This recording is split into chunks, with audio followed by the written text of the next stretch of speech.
Вы з групаю былых палітвязняў звярнуліся ў ААН.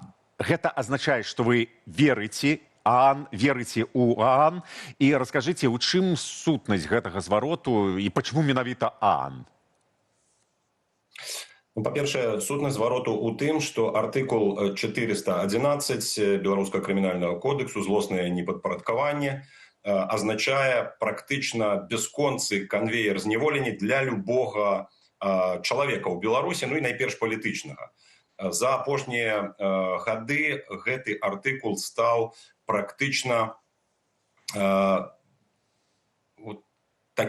такой галоўнай зброяй у працягу тэрмінаў для палітычных вязняў. Калі у іх ужо прызначаны тэрмін заканчваецца, робіцца некалькі парушэнняў, на іх аснове ўзбуджаецца артыкул 411, і чалавека пакідаюць у турме на бясконцую колькасць тэрмінаў. Год, потым яшчэ год, потым яшчэ 2, і так можа быць бясконца. Гэта проста канвеер. Чалавек можа сядзець літаральна да канца жыцця. Канешне, гэтае безмежжа трэба спыняць. Спыніць яго наяўным чынам у Беларусі мы пакуль не можам. Але ўздзейнічаць на гэта ў межах міжнародных прававых механізмаў, ну чаму б не, прынамсі трэба спрабаваць. Беларускі рэжым вельмі часта спасылаецца на паказчыкі Арганізацыі Аб'яднаных Нацый, паводле якіх Беларусь у развіцці чалавечага патэнцыялу, у нейкіх індэксах, у верхняй частцы спіса, вось, маўляў, Арганізацыя Аб'яднаных Нацый прызнае, што мы, беларусы, нават пры Лукашэнку, адбудавалі такую чалавекалюбівую мадэль. Дзеля гэтага сплочваюцца ўнёскі ў Арганізацыю Аб'яднаных Нацый, дзеля гэтага запрашаюцца чыноўнікі Арганізацыі Аб'яднаных Нацый. Ну і вот, калі ласка, мы тады ў Арганізацыі Аб'яднаных Нацый запытваемся, слухайце, а ці не пара запатрабаваць у беларускага рэжыма спыніць, хаця б в абмен на ўсе гэтыя пралікі і індэксы, якімі рэжым так ганарыцца, спыніць вось гэты абсалютна бесчалавечны канвеер бясконцых зняволенняў. Бо десяткі людзей, там больш за 70 чалавек, это толькі пацверджаныя выпадкі, калі палітычных вязняў пакідаюць за кратамі па сканчэнні тэрміну. Тэрмін заканчваецца, вось, калі ласка, у вас вы не паголеныя, у вас гузік неправільна прышыты, і таму мы вас яшчэ на год пакідаем у турме. Гэта дзіч, гэтага не можа быць у 21 стагоддзі у свеце, але гэта практыкуецца. І звярнуць увагу на гэта, звярнуць увагу Арганізацыі Аб'яднаных Нацый, спадара Коула, перамоўшчыка з боку амерыканскай адміністрацыі, наогул усіх, хто можа тут хоць неяк уціснуць на рэжым Лукашэнкі, ну гэта задача. Ёсць магчымасць, ёсць нейкія вынікі з перамоваў. Што ж, давайце яшчэ і гэты механізм паспрабуем для таго, каб спыніць рэпрэсіі паводле 411 артыкулу. Звярнуць увагу гэта добра, але ці існуюць якія-небудзь практычныя крокі? Што можа зробіць ААН? Што можа зрабіць ААН? Чыноўнікі Арганізацыі Аб'яднаных Нацый могуць пры любым кантакце з рэжымам Лукашэнкі спасылацца на тое, што ім ужо напісалі людзі, вызваленыя людзі, это грамадзяне Рэспублікі Беларусь, частка з іх засталася ў Беларусі, частка з іх дэпартаваная. І яны пішуць, што гэта бесчалавечна. Можа быць, Александр Григорьевич перагледзець гэтую норму, можа нейкім чынам, так сказаць, яе наогул зняць. У савецкія часы, нават у сталінскія часы, з дапамогай вось такіх міжнародных механізмаў удавалася дысідэнтам і палітвязням, высланым на захад, удавалася мяняць хаця б нейкія мінімальныя там правілы гульні. Таму што 411 артыкул у беларускім крымінальным кодексе – это гарантыя. Калі чалавек не скараецца, калі чалавек не ламаецца, все, 411 артыкул, папачку рыхтуюць, паказваюць, вось гэта на цябе ёсць. І загад з Менску, все, чалавек літаральна в тую ж самую секунду адпраўляецца на наступны год. Са Змітром Дашкевічам это выглядала наогул дзіка, застаецца некалькі дзён да вызвалення, хоп, яшчэ на год. Уявіце сабе, які гэта ціск на родных.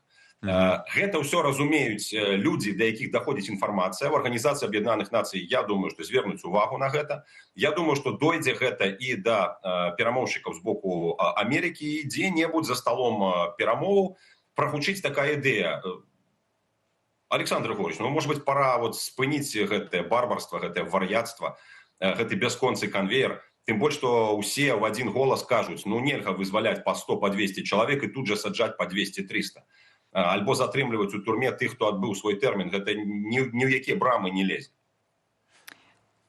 Грукацца ў розныя дзверы гэта вельмі добрая ідэя, каб палітыкі занімались палітыкай, дыпламатыяй, а людзі, якія разумеюць, што такое жыццё за кратамі, каб яны выкарыстоўвалі вось такі шлях, каб данесці гэту інфармацыю да розных арганізацый. Дарэчы, ЗША вялі перамовы з Лукашэнкам, і атрымалася, што гэта палітвязні ў абмен на паслабленне санкцыяў у галіне калійнай і да некаторых банкаў. Як вы асабіста ацэньваеце гэтую схему? Гэта дыпламатычны поспех ці, мабыць, гэта небяспечны прэцэдэнт такога, гэта угода, гэта ўсё ж такі угода, гэта не вызваленне.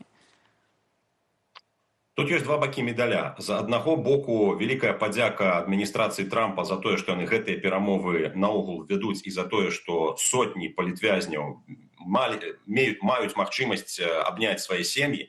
Некаторыя з дэпартацыяй, некаторыя, так сказать, можа быць, абышліся бы і без гэтага, таму што заставалася там па некалькі дзён да таго, каб адсидзець і выйсці ў Беларусь, яны апынуліся за мяжой. Але ў рэшце рэшт гэта плюс. Па вялікім рахунку это плюс. Это плюс яшчэ і для тых беларусаў, якія разумеюць, ёсць нейкія механізмы, ёсць нейкія спосабы вызвалення людзей. І гэта дае надзею тым, хто застаецца за кратамі. Гэта дае надзею сваякам. Это такі удых свабоды. І, канешне, безумоўна, за гэта трэба падзякаваць. Але адначасова Лукашенко ў сваёй манеры спрабуе перагуляць заходнікаў і тут жа набірае новых закладнікаў. Палітвязні сталі больш выгадным таварам, чым тая самая калійная соль. Іх можна бясконца браць у палон, прадаваць іх вызваленні, і гэта будзе прыносіць прыбыткі значна большыя, чым пілеты альбо рапсавы алей, які так паспяхова прадавалі на захад апошнія гады перад 2020-м. Таму, канешне, тут трэба паставіць заслон рэпрэсіям і сказаць, слухайце, зняццё санкцыяў мае сэнс, калі не толькі вызваляюцца людзі, але яшчэ і спыняюцца рэпрэсіі. І ў гэтым сэнсе пазіцыя Еўросаюза, она значна больш адэкватная, она значна больш адпаведная сітуацыі. Америка адыгрывае ролю такога добрага паліцэйскага ў размове з рэжымам Лукашэнкі, Еўросаюз кепскага паліцэйскага. Калі гэтая гульня скаардынаваная, магчыма, удасца дамагчыся не толькі вызвалення палітвязняў, але і спынення рэпрэсіяў. Таму, канечне, рана ці позна вось гэтыя перамовы павінны прывесці, я думаю, да вызвалення тых палітвязняў, якія цяпер ужо ў спісах, але адначасова важна, каб гэта не цягнула за сабой новых рэпрэсіяў і новых зняволенняў. Тады гэта сапраўды будзе перамога, і тут все беларусы змогуць уздыхнуць вальней. Вось, глядзіце, паводле вясны сёння за кратамі застаюцца 838 чалавек. Яшчэ раз, 838 чалавек. Гэта ж такі запасны фонд для ўладаў, для беларускіх уладаў, менавіта для Лукашэнкі. І ці ёсць які-небудзь варыянт, як гэта можна спыніць, вось гэты гандаль? Гэта ж ідзе такі стымул для Лукашэнкі, трымаць гэтых чалавек, браць закладнікаў яшчэ і яшчэ. Да, выпускае, але ж саджае і саджае. І ці могуць, мабыць, нехта ці можа сказаць, Коул, ЗША, Еўразвяз сказаць, хопіць, давай так, кропка. Ты выпускаеш усіх, нікога не бярэш, і тады мы працуем доўга, санкцыі здымаюцца, эканоміка квітнее, і мы не прыпыняем наше супрацоўніцтва. Ці можа такая перспектыва натхняць Лукашэнку і ягоных чыноўнікаў? Думаю, што Джону Коулу у некалькі галасоў такія прапановы ідуць зараз. Безумоўна, все разумеюць, і нават сам Джон Коул падчас апошняга вызвалення сказаў, што не павінна быць так, што 10 вызваляюць, 20 зноў забіраюць. Таму тут, я думаю, што гэтае пытанне будзе пастаянна абмяркоўвацца. Вельмі можа быць, калі будзе прапанова, ад якой Лукашенко не можа адмовіцца, напрыклад, паездка ў Белы дом, гэта спрацуе. Пакуль жа складанасць у тым, што Лукашэнку трэба трымаць узровень страху, і ён, напэўна, не гатовы адмовіцца ад рэпрэсіяў зусім. Все опіраецца ў тое, што рана ці позна проста трэба заканчваць з рэжымам Лукашенка так ці інакш. І пытанне ў нас, ці гатовыя мы ўзяць адказнасць за Беларусь. Вось гэта, мне здаецца, пытанне ключавое. Ці адзіныя мы, ці гаворым мы адзіным голасам у гэтым плане. Я думаю, што ўсе адэкватныя беларусы вызнаюць, проста так здымаць санкцыі дзеля дыялогу, гэта не толькі палітычная памылка, это проста развязванне рук Лукашэнку. Ён пасля гэтага будзе тварыць все, што захоча. Ясна, што патрэбныя нейкія умовы. І пазіцыя еўразвязу альбо пазіцыя, напрыклад, Святланы Ціхановскай у гэтым плане адэкватная і годная, я думаю, што адпаведная сітуацыя. Разам з тым, амерыканскія санкцыі па аб'ёме меншыя, чым еўрапейскія, яны не настолькі важныя для Амерыкі і нават не настолькі важныя для Лукашэнкі, яны хутчэй носяць такі характар сімвалічны. Вось Амерыка ўжо там размаўляе, ўжо прызнае, ўжо запрашае кудысьці. Для Лукашэнкі это рэпутацыйныя плюсы. А в астатнім галоўная праблема яна ў еўразвязе.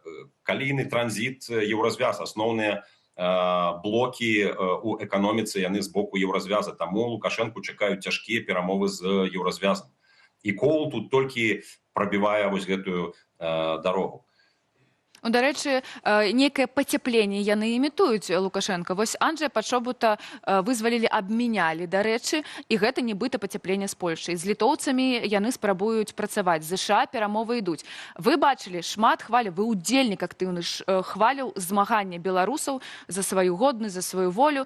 А мы таксама бачылі, што пасля кожнага кола рэпрэсіяў Лукашенко гэтыя санкцыі адмяняюць, нібыта ўсё наладжваецца. Ці можа пасля 2020 года на гэтым коле быць так, што Лукашенко зноў з яго здымуць санкцыі, зноў частка людзей адсядзела свае тэрміны, частка людзей, вялікая частка людзей у эміграцыі, і зноў усе зробяць выгляд, што ну вось, гэта новы этап. Лукашенко без санкцыяў, і мы працуем далей. Такая мадэль гэта мара Лукашэнкі. Але трэба разумець, што Лукашенко ментальна савецкі чалавек, арыентаваны на Маскву, і ўсё, што ён атрымае на перамовах з Захадам, ён рана ці позна прадасць Маскве. Это просто непазбежна. Палітыкі ў Еўропе, палітыкі ў Амерыцы павінны гэта разумець як двойчы два пры размове з Лукашэнкам.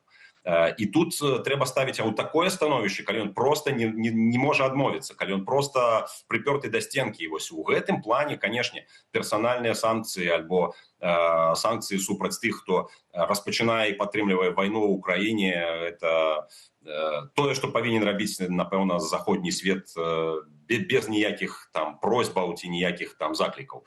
Таму, канешне, перамовы з Лукашэнкам это надзвычай цяжкая рэч. Тут не пазайздросціш ні Джону Коулу, ні тым амбасадарам, якія так напалову таемна зараз з'яўляюцца ў Беларусі, праводзяць нейкія закрытыя перамовы. Это вельмі цяжкая рэч. І тут вельмі шмат што залежыць, яшчэ раз паўтаруся, ад нас. Справа ў тым, што за нас ні Коул, ні еўрапейцы наша праблема не вырашыць. Нам трэба рыхтавацца да таго, каб вярнуць свабоду, дэмакратыю, незалежнасць у Беларусі самім. І не быць абавязанымі пры гэтым у першую чаргу нейкім высокім перамоўшчыкам. Нам трэба быць гатовымі самім. Калі мы будзем гатовыя, тады Гасподзь дасць. А што трэба для гэтага рабіць? Дзеля гэтага трэба яднацца, дзеля гэтага трэба казаць адным голасам, трэба рыхтаваць неабходныя рэформы, трэба проста быць падрыхтаванымі. Мы ж прайшлі турмы не для таго, каб проста плакацца, як у нас там все было кепска, а таму, што мы гартавалі характар. Тысячы беларусаў прайшлі турмы дзеля таго, каб больш загартаваць